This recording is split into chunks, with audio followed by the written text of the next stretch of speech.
Caso 2.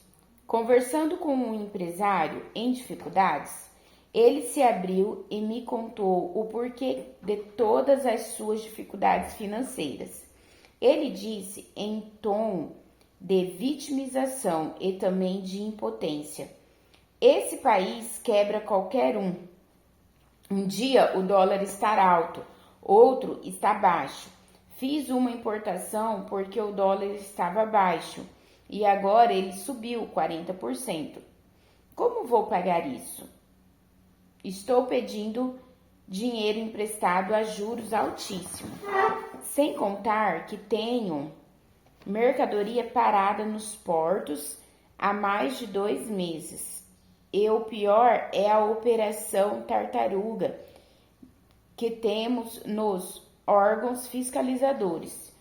No Brasil é assim mesmo, tudo é difícil para o empresário. De fato, o que ele falou era verdade. Um país sem regras claras e, pior, regras que podem mudar de um dia para a noite, muita burocracia e muita completa ineficiência dos mecanismos e das estruturas governamentais, sem contar corrupção em níveis alarmantes e etc. Entretanto, se o problema da empresa dele era apenas esse, então por que seu concorrente, que na verdade começou bem depois dele e sem capital, está indo tão bem e crescendo tremendamente, apesar do governo e de todo o chamado custo Brasil? Diferentemente do exemplo anterior, esse caso é verdade. De fato, todas as acusações do governo brasileiro procedem. Contudo, quando olhamos para o setor a que ele pertence, vemos empresas que prosperam apesar de todos os problemas conjunturais do Brasil. E por que justamente ele não prospera? O que seus concorrentes vitoriosos estão fazendo para que ele não está? Conhecendo os dois e a sua empresa, posso dizer com certeza 3 coisas. Primeiro, ele é muito centralizador e não permite que ninguém haja ou pense em soluções sem a sua presença. Segundo, ele tem uma liderança autocrática, é muito dura e é comum perder a cabeça e ofender sua equipe. E por último, como já disse a ele, falta gestão empresarial. Então, por que mudar tudo isso, começando por ele próprio? O problema é a ineficácia governamental. Classificando essas historinhas: categoria, verdade; comportamento, acusação e tentativa de se eximir de responsabilidade pela crise financeira; resultado primário, crise empresarial; resultado secundário possíveis, problemas financeiros, problemas emocionais, dificuldade nos relacionamentos, problema de saúde por causa do estresse e etc. Caso 3. O terceiro exemplo foi uma conversa que presenciei entre 2 professores no lançamento do livro de um amigo. Um deles olhou para o outro, o que tinha um porte atlético mesmo aos 55, e disse em tom de brincadeira: "Você está bem, hein, Alberto?" E o amigo respondeu: "Obrigado, Carlos, tenho me esforçado para isso." Carlos, que estava bem acima do peso, sem perder tempo e muito menos a piada, completou em forma de brincadeira: "Essa minha super barriga, na verdade, é calo sexual de tanto fazer amor." Os 2 riram e a conversa tomou outro rumo. Quando brincamos com algo, fazemos com que esse tema não tenha um peso maior. Trazemos leveza e ausência de importância para ele em nossa mente. Até aí tudo bem. A questão é que o tema é relevante e pede ação maciça e clara. O cérebro não distingue o que é real e do que é brincadeira inocente. Quando cada vez que aquele homem repete a brincadeira do calo sexual, seu cérebro acredita que aquela barriga desproporcional de fato é algo sem importância e não oferece nenhum ônus. Assim, não existe uma mobilização intelectual nem emocional na busca de uma mudança de hábito ou de comportamento. Gente, é muito real. O cérebro, ele não distingue o que é a verdade e o que é imaginário. Tudo aquilo que as pessoas criam em suas mentes e mesmo não sendo verdade, elas criam no âmbito abstrato e imaginário, o cérebro compreende como real. E aí tem pessoas que falam assim, mas se eu fecho meus olhos, eu vejo tudo preto. Mas não é isso. Fechar os seus olhos só, no caso aqui, a pálpebra dos olhos, não é isso. É até com os olhos abertos, você construir uma imagem daquilo que você quer, deseja, daquilo que você acredita. E isso sendo real, o teu cérebro, ele dá comandos para o teu corpo. Ele dá força para o teu corpo, para você alcançar aquilo que você constrói na sua mente como verdade, que faz sentido para você. Gente, isso é muito forte. Na verdade, a história é que, apesar de acima do peso ou a barriga desproporcional daquele professor se devia ao fato de ele beber cerveja em quantidades extraordinárias e, diferentemente do que preconizava em sua brincadeira, não se devia a muitas noites de sexo. Classificando essa historinha. Categoria, brincadeira, comportamento, fechar os olhos para os problemas, tirando sua importância e o foco daquele assunto. Resultado primário, corpo disforme. Resultado secundário, possíveis, problema de saúde, problemas financeiros, dificuldade nos relacionamentos amorosos, baixa autoestima, sentimento de inferioridade. Em mais de 15 anos fazendo coach e tabulando o estado atual de cada um dos seus clientes e conhecendo seus comportamentos, ficou claro para mim que as historinhas eram o fundamento da incapacidade de mudar atitudes, hábitos e até resultados. Essas historinhas que tá colocando aqui no mundo do coach, que é baseado no estado atual da pessoa e o estado que ela deseja, o que atrapalha são essas historinhas, que são as verdades contadas várias vezes ou mentiras contadas várias vezes que se tornam enraizados ali. E isso se chama de crenças. Não significa crenças religiosas, não. É crenças, é aquilo que o teu cérebro acredita, baseado na sua história de vida, nas narrativas que você coloca para ele. Então, gente, para e pensa. Para e reflete, consiga identificar aquilo que você tem contado para você mesmo e essas historinhas têm te paralisado.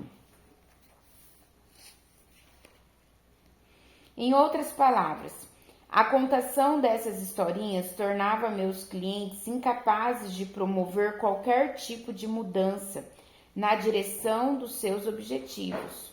Ao observar isso, passei a seguir um caminho no processo de mudança, tanto dos meus clientes individuais de coach, como o próprio método CIS, e fui obtendo muitas mudanças, cada vez mais profundas e rápidas. Mas como é possível mudar? Simples. trocando as historinhas por histórias. Como é possível mudar? É simples, mudando as historinhas por histórias. As histórias nada mais são do que narrativas verdadeiras, que colocam você como responsável pelos seus atos que geram consequências na sua vida. Então, as histórias, diferente das historinhas que te faz ficar na zona de conforto, historinhas faz você ficar na zona de conforto. E histórias verdadeiras te leva a identificar qual é e quais são as suas responsabilidades no processo de mudança. Não basta a história ser verdadeira, é preciso que você entenda com ela que você é o único dono da sua trajetória, que são as suas ações que trazem resultados e que, portanto, cabe a você mudar o que não está dando certo para chegar a um objetivo desejado. E muitas vezes, mais do que necessário e urgente. Assim, não fique contando historinhas. Ainda que sejam verdadeiras, você deve entender que elas não são benéficas. E você não deve ficar repetindo por brincadeira, acreditando que elas não terão verdadeiro impacto e negativo em sua vida. Vamos à compreensão do processo de mudança por meio das historinhas e da história. Primeiro passo. Identificar em que áreas da sua vida está obtendo resultados ruins. Vocês viram, não é a primeira vez que eu falo sobre identificação? Para sair da zona de conforto, você tem que identificar quais são as zonas de conforto. O que te faz manter-se naquele lugar que você está. Você precisa se incomodar no lugar que você está, identificar quais são as historinhas que te colocam e te fazem permanecer ali. Segundo, identificar quais resultados indesejados são esses. Então, você identifica em que área da sua vida, qual é a área que você está na zona de conforto, que você está tendo resultados ruins, e identificar no segundo ponto quais resultados indesejados são esses. Então, assim, quando ele tá falando aqui do corpo, né? Identificar a área, é a questão do corpo, né? A saúde, eu não me sinto bem. E aí, quais são os resultados indesejados, né? O fato de cada dia eu estar mais doente, o fato de cada dia eu estar mais indisposto, o fato de cada dia eu estar mais debilitado, eu não me sinto bem comigo mesmo, não por uma questão só de aparência, não tem nada a ver. A questão do corpo é muito mais do que aparência física. 3. Identificar para qual resultado indesejado e negativo que você vem identificar para cada resultado indesejado e negativo que você vem obtendo, quais historinhas você vem contando para justificar, explicar ou se desresponsabilizar por eles. Então, nessa área ainda do corpo, uma historinha é aquela da genética, né? Geneticamente eu sou assim, mesmo que eu como quase nada, o meu corpo, ele tem essas questões genéticas dos hormônios e não sei o que. Então, são historinhas que as pessoas vão contando para ela permanecer naquele lugar. 4. Para cada historinha, identificar a classificação, categoria, comportamento linguístico, resultado primário e resultado secundário. Vamos lá, para as categorias. Historinha mentirosa, historinha da brincadeira, historinha verdade que não precisa ser contada e sim superada. Então, essa categoria é igual eu, né? Falava aqui, ó, na C, historinhas verdadeiras que não precisa ser contada e sim superadas. Eu sempre, quando eu contava minha história relacionada à ausência paterna, eu contava com uma carga pesada, com uma carga emocional, assim, de muita tristeza. Eu lembro, assim, muito na minha adolescência, que eu falava muito sobre isso com as minhas amigas da escola. eu chorava. Mas ali eu não tinha noção, não era algo consciente, eu quero me fazer de vítima, não, era a minha história. Mas aí essa historinha foi fazendo, eu repetia ela várias vezes e sem querer eu entrei nesse lugar de vitimismo. E quando eu superei isso, sabe, quando eu virei a chave, quando eu entendi várias coisas, eu não fico mais, sabe, contando essa história de forma como se fosse uma historinha. Mas não, hoje quando eu falo sobre a ausência paterna, eu falo tudo que eu evoluí, cresci, sabe? Todas as coisas que realmente precisava ser compreendido. Então, comportamento linguístico. Dar explicação real. Justificar o ocorrido. Eximir-se da responsabilidade pelo resultado, fechar os olhos para o problema, tirar o foco do assunto indesejado e outros. Tem que identificar quais são esses comportamentos aqui, né? Resultado primário. O que de fato essa historinha produz de negativo na sua vida, na vida de quem conta? Resultado secundário. Que resultados negativos têm ocorrido ou poderão ocorrer por causa dos resultados primários? Passo 5. Contar uma nova história. Contar uma nova história. Esse passo é a última etapa do processo de mudança. Essa nova história deve ser feita baseada nos comportamentos desejáveis e nos resultados que queremos conquistar. Pensa. Como você gostaria de estar daqui 5 anos? Quem fez a atividade que eu pedi? Como que você vai estar daqui 5 anos se você continuar do mesmo jeito que você está hoje? É só você se imaginar há 5 anos atrás como você estava e olha como você está hoje, porque você continua no mesmo lugar fazendo as mesmas coisas. E a tendência sempre é piorar. O mundo jaz no maligno, o mundo está com valores invertidos, o mundo tem muita coisa ruim, sempre teve, sempre terá. Então, sempre a gente vai lutar contra a maré. E aí que entra, aqui no passo 5, qual é a nova história que você vai contar para você? E para essa nova história te dar força, te fazer mesmo sair, né, acordar, ir pro haja, essa história tem que fazer sentido para você. E aí, em outras palavras, você precisa criar uma profecia autorrealizável que traga não só novos resultados, como também novos comportamentos. Então, o que significa profecia?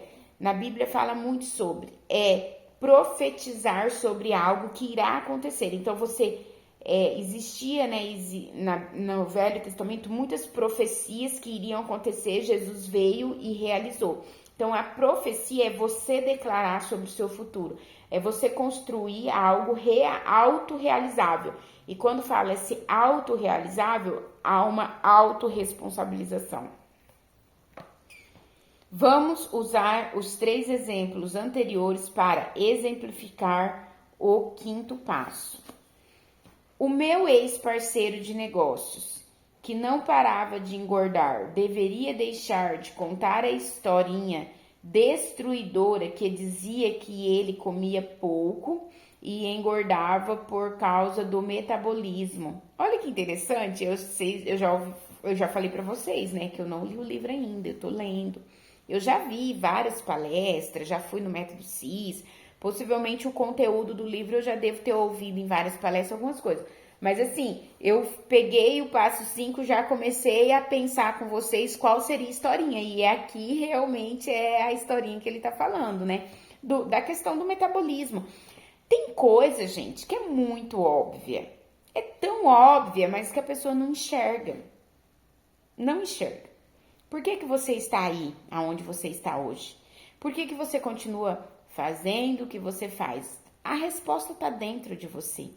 Você sabe o porquê, mas você não quer enfrentar. porque dói, porque é difícil, mas é necessário. Até quando? Então, ele fala assim, né? Metabolismo com baixa queima de caloria e falar algo profético do tipo: sou forte, saudável e magro. Eu me alimento com excelência e como o melhor, na hora certa e o suficiente para estar saudável e disposto. Então, essa é uma frase que a pessoa poderia escrever em todos os lugares da casa dela e ficar lendo e repetindo e declarando, até o cérebro acreditar que ela é forte, que ela é saudável, que ela é magra, sabe? Para ela construir o pensamento de magro. Para o caso do empresário com problemas em sua empresa, a nova historinha deveria ser mais ou menos assim: independente do governo, minha empresa é próspera, lucrativa e crescente. Tenho a melhor equipe e minha liderança é super eficaz. Nós planejamos e executamos com primazia. Minha empresa é número 1 no seu engajamento e eu sou reconhecido pela gestão empresarial que aplico. Esse já é mais grande, né? Não é nenhuma frase, é um parágrafo. E aí a pessoa tem que acreditar nisso, ler sempre e lutar para fazer o que ele mesmo está profetizando. Para aquele professor, era necessário mudar toda a abordagem sobre sua saúde. Em vez de repetir frequentemente a brincadeira, ele deveria, pelo menos, se calar e não tirar a importância de algo sério, pois a barriga pode representar muito em termos de autoestima, relacionamento conjugal e saúde. Agora que você entendeu o que são as historinhas e os resultados que elas produzem, peço que se dedique e preencha todo o questionário a seguir para que, além da compreensão cognitiva, haja também mudanças reais e palpáveis em sua vida. Siga o modelo e os exemplos citados para preencher toda a classificação e substituição das historinhas, reforçando não passe diante sem fazer esse exercício proposto. Se necessário, repita esse exercício para cada área negativa e as historinhas destruidoras, causadoras de problemas. Gente, bora lá. Vamos ser fiel ao compromisso com você mesmo. Você não tá nesse grupo de mentoria por acaso. Então, eu vou mandar a foto aqui para vocês e vocês vão fazer tudo isso que tá aqui. Não é pouco, é bastante coisas, mas eu preciso que vocês façam. Se não fizer, o que adianta? Eu ficar lendo, indo, fazendo e tem que se responsabilizar, ok? Deus abençoe.